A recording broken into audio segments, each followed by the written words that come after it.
Hey, folks, welcome to Affiliate Nerd Out. I'm your nerderator, Dustin House, spreading that good word about affiliate marketing. You're going to find me here every Thursday at 12 o'clock Pacific time. Put it on the calendar and join me and a guest. And my guest today, Mark over at AIM. Welcome to the Nerdatorium, my friend. Thanks, Dustin. Thanks for having me. And it's like I was saying earlier, like it's great that you're doing this and such a great platform. And just excited to be here. Appreciate it. Our backstory is not extensive. I think it's started at the beginning of the year when you were testing out Stash and wanted to know a little bit more about what it was. And you told me about your role over at All Inclusive Marketing. I thought it was extremely interesting and a role like many agencies should be having, where you're testing out the latest and greatest tools for something that you can use. And you were super friendly with the feedback, and we really appreciate it. Thanks for being a new friend, man. Yeah, of course. I love your energy. So it was easy to chat with you and just get along. Yeah. Great. Why don't you tell the audience who you are and what you do?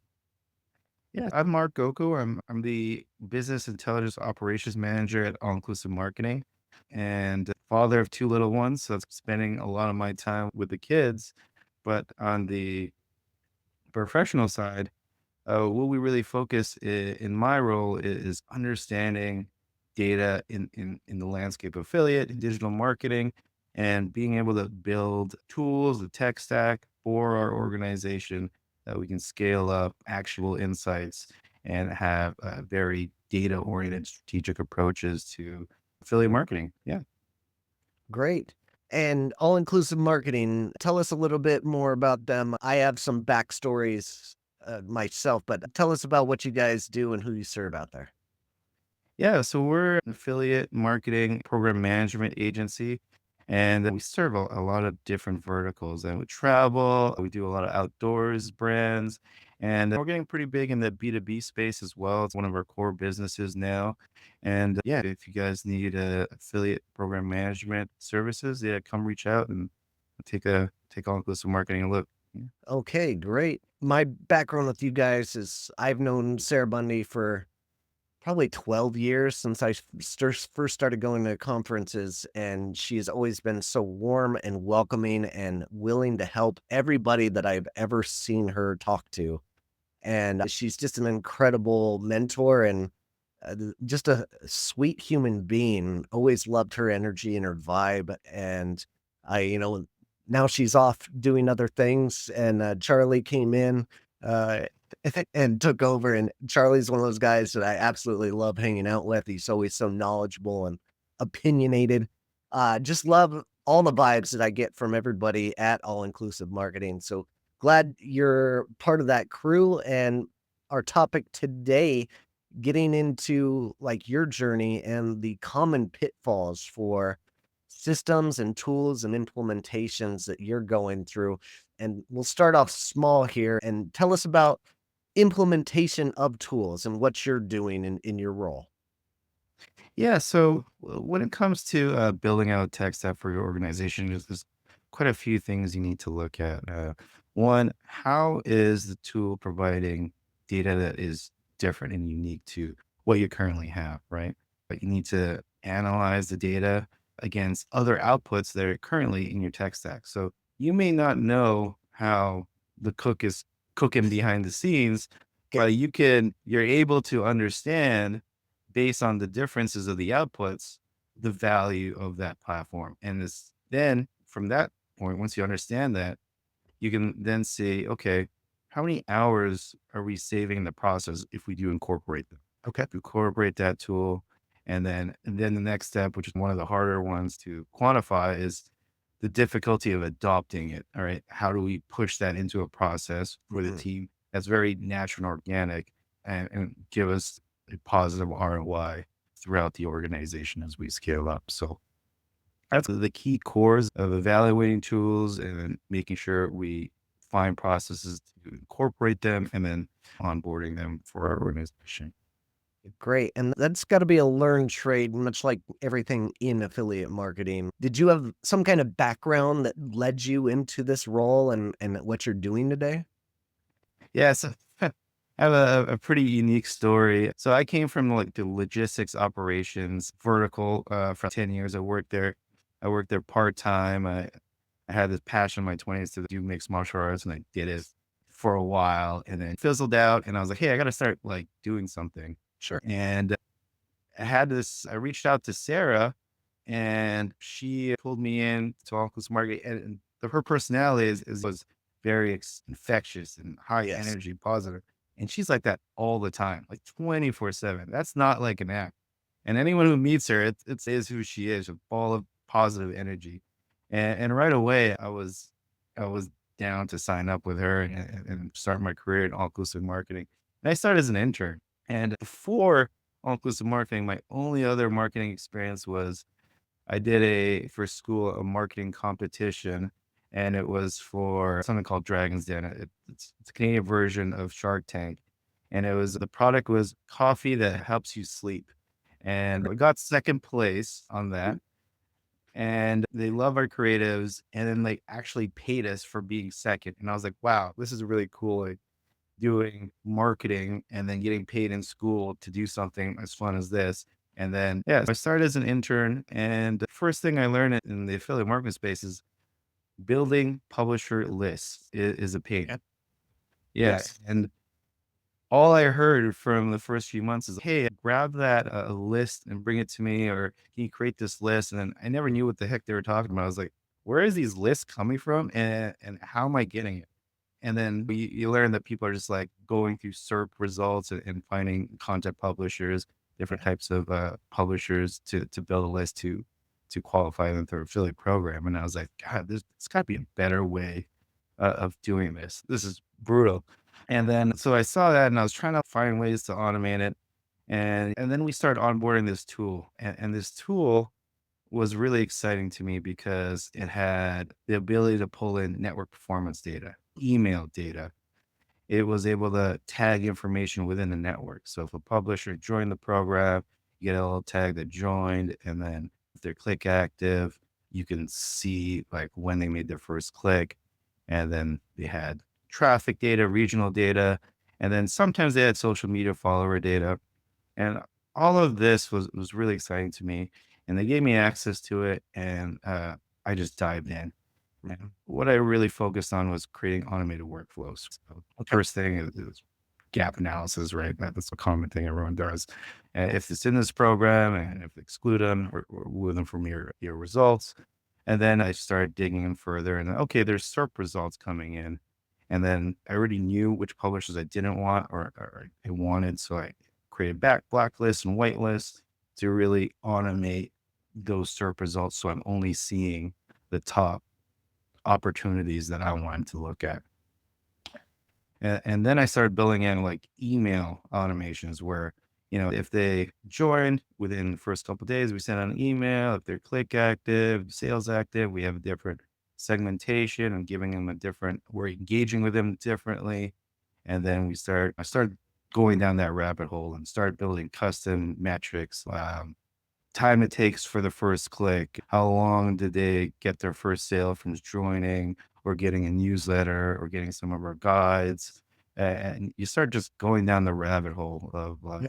building out different, KPIs and trying to optimize them over time, and when I was doing that, I thought everybody was doing that on the funnel,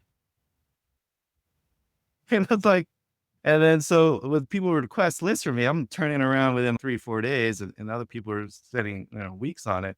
And the people started coming to me and saying, "Hey, what are you doing here?" And I'll show them, and they're like, "Oh, great." They would copy and paste it, and then they would try to do the same thing, but they didn't really dive into the data as much as I did. And so after a while, the results were like fading. And then there's a couple of managers that realized, "Hey, this what you're doing here is something not a lot of other people are doing, and we can really scale it up." And I was like, great, I would love to. Let's find ways of doing that. So I started working directly with the publisher developers within the platform. And I was telling them, showing them different things I was doing, which to them was completely new. Like they did when they build this tool, they're thinking, okay, we'll just get like people will just have keywords, put it in there and get a result, and then they'll go reach out to them. That was as much as they thought people were going to do on it. And I was like, there's a lot more that you can really dive into, and they started building out a lot of these specific features based on the things we're talking about.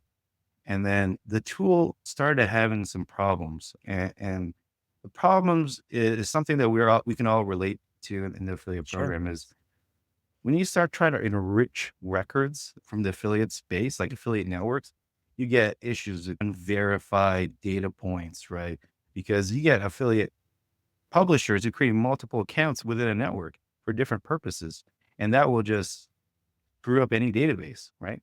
Okay. And then there's no ways to link a publisher asset from different networks, right? Because the model for a lot of affiliate networks is that, okay, we'll just do the domain, we'll create a serial ID, and then that's it. But if you're trying to link them across different networks and data sources, you can't rely on their serial ID. You can't rely just on a domain because publishers can have multiple assets and they can have different accounts in the same network. Yeah. And so they were trying to pull in all this data, and the data was creating problems within the platform. And then they had issues with emailing, segmentation, and hitting spam violations. We had to pivot because of that. Some automations weren't working and Okay. looked at other platforms and wanted to go, well, let's see if we can build it out ourselves. So we started diving into different tools and trying to put them all together. And the, the automations that I created and some of the insights that I was sharing, and they built this role for me at all inclusive Awesome. marketing where I start just managing those relationships and finding ways to expand our access to data within the industry. That's amazing. That's an interesting journey in this affiliate realm. It sounds like you are innately recognizing high potential partners, which is something that a lot of affiliate managers really have to develop throughout the years. But you had an eye with data first and an understanding of the industry, and it came naturally to my strengths are much more into the relationship based and like continuing the conversation if I do see potential, but that potential did not come innately to me. So it's something I had to learn throughout the years. But one thing that's never stopped is I'm always trying to automate or implement tools that are going to help me be more productive and get through it. And it sounds like your role has enabled you to build these things, which I think is just brilliant. Like every agency out there should have this role, but you made it up for yourself, which is an incredible journey. Yeah, got a little lucky, and your ability to talk and build relationships is something I'm missing. Like I can talk right now and talk about data. I could be awkward, socially awkward in other settings. But when you get me, like, if you get me to nerd out like this, I can talk for days. But yeah, so we all have pros, our strengths and weaknesses. For sure, for sure.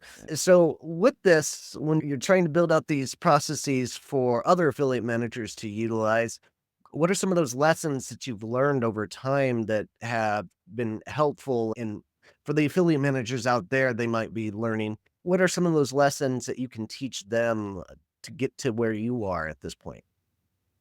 Yeah, it's for me, especially since I'm really focused on the data, right? I might Yeah. not know anything about the client, but I can look at the data and have a good understanding of the landscape they're in and where we can take advantage and opportunities within their space. So, as affiliate manager, onboard a client, the client will tell you, okay, these are my keywords, these are my competitors, and then you go after looking for opportunities within that niche. My approach is different, right? So when a client tells me these are my competitors and my keywords, I question it. And I'm like, are they really? So there's a difference between what you believe your competitors are and what the traffic data is and how others perceive you as a client and brand their competitors are. And so I dig further and try to get that answer. And I look through the data to find that. One example is we had a B2B client Okay. and their service, they have uh, an app, a service that they provided for enterprise clients. And they're like, okay, these are our specific keywords. And they didn't want to be targeting anything that had the keyword called cybersecurity because it was overlapping. And the team was like, "Hey, Mark, can you come over here and take a look at this? We need some help with building out our recruitment strategy." And right away, I'm saying, "Hey, you're getting a lot of traffic from cybersecurity. Why aren't you looking at that?" And they're like, "Their client told us not to, and they don't want to be targeting that space. It's too broad." And I was like, "Okay, well, let me just look at it a little bit." So I looked at the traffic behavior and I realized, okay, a lot of them from cybersecurity coming from forums. And then I started noticing a data point that kind of stuck out. There's a lot of domains that are catering to entrepreneurs. And I was like, Okay. okay, why is that an overlap? Right. And then when I start diving into those domains and looking at the backlinking, the picture starts forming, right? And one of the affiliate programs that we found was targeting that those domains was a laptop affiliate program. And I was like, why are laptops targeting entrepreneurs, cybersecurity, and then this client of ours? And then the more you pull on that string, you realize, oh, okay, this is what's happening. You get a founder who's going through these forums trying to understand how to start their business, and they laptops, and then they buy the cybersecurity software, and then they go into our client as like a third part. And then when we build that picture, we're saying, okay, you don't want cybersecurity, but there's all these different spaces that is part of the buying behavior of your target audience. You should be targeting some of these touch points. And then you can spread out the strategy a little bit more and give us more opportunity to engage, yeah, those different niche audiences. Yeah, Okay. yeah. So we do a lot of that type of data analysis. Yeah, and it's good that you're questioning, uh, companies. They often see it brands will often have a tunnel vision of what they think their ICP is and what they think their brand should be representing, and there might be missing a big chunk with new eyes coming into a program that can enlighten them to an audience that they weren't thinking about. I've got a brand myself right now that's in the gaming industry, and I've gotta go from I asked them a question, "Hey, what's your ICP, your ideal customer profile? And who are your competitors? And what are the keywords that you would ideally wanna rank for?" And as I look through that, some of those are too broad and not specific enough, and now it's my job to hone in on what ideally I would want to and where I see the highest potential with keyword volume. What does your process look like when you come on when you get a new client on board? You mentioned that you're questioning what they're doing, but anything else that you're, like, really digging in? Is a Google search your first step for, like, the keywords that you think they should be ranking for? First thing, yeah, first thing I look at the things that are obviously missing, right? So we get a lot of clients, they're like, "Oh, I want a daddy blogger or like, you know, these influencers." And if you look at the traffic data and you're not seeing a lot of social media traffic from yourself, your client and a variety of the other competitors, you're wasting money. Like you can build a foundation, but it'll take longer to get there. So why don't we capture the low hanging fruit first?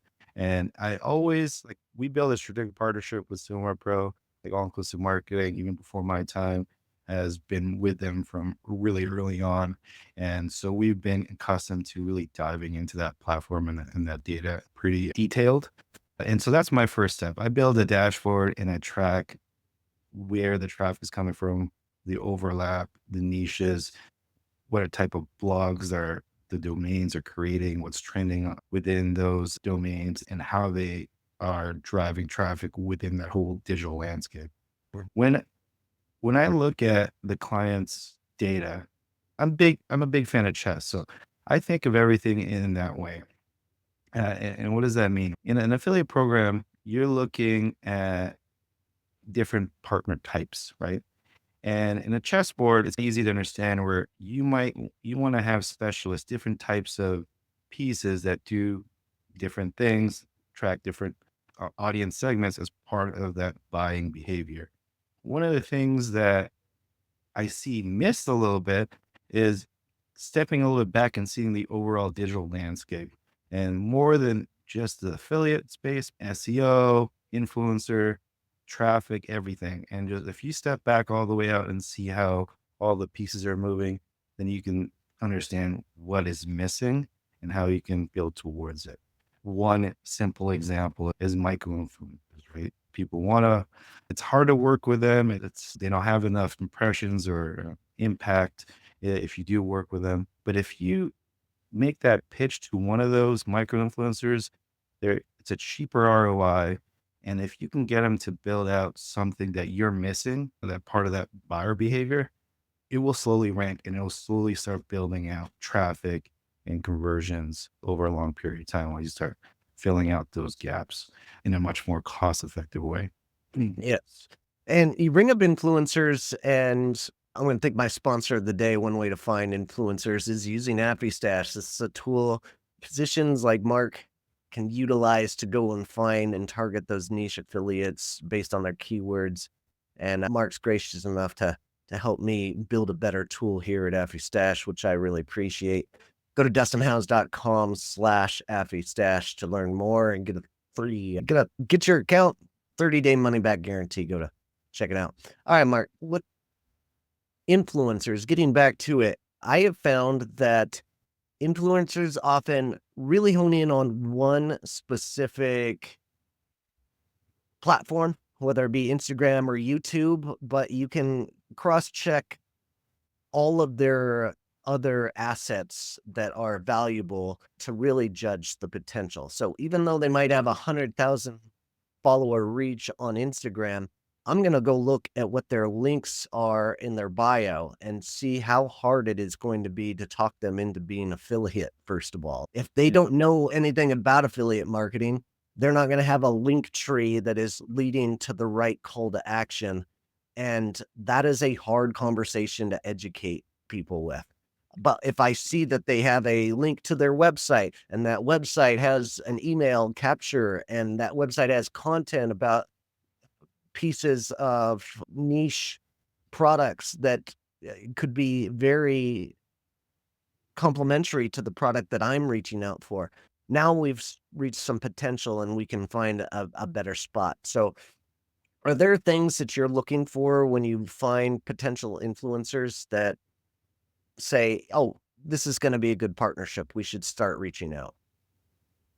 There's so many different data points that we look at, but of course, the type of content, what are they capable of doing is important. And that conversation of educating about the affiliate space if they've never been a part of it, that's tough. But for them, if you find the right one that are excited to just for you to reach out to them, you'd be surprised how engaged they can be.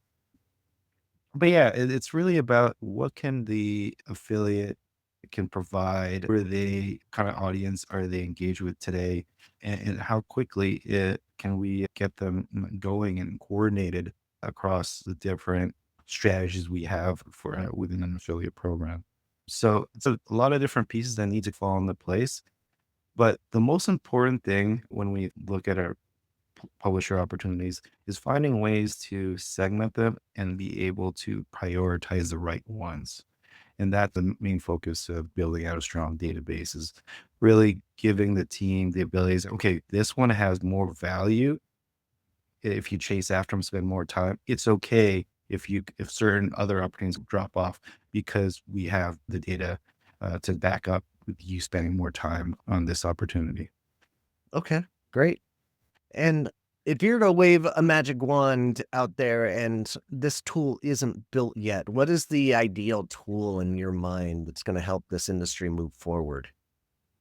Yeah, I would just say more standardization across the different networks, data sources, right? When I deal with clients, they put our affiliate metrics in the same bucket as all the other marketing metrics. And it's not, right? The different attribution data points, they have different values and weights to it. And depending on the client, the vertical, you need to be able to adjust that. I would like to be able to have a tool where I can see all my publishers, all of the data from the different networks, social media followers. I can create custom metrics and be able to create the blacklist and whitelist really easily and really understand the barriers of engaging with that publisher, right? What's the cost? What does their timelines look like in making deals?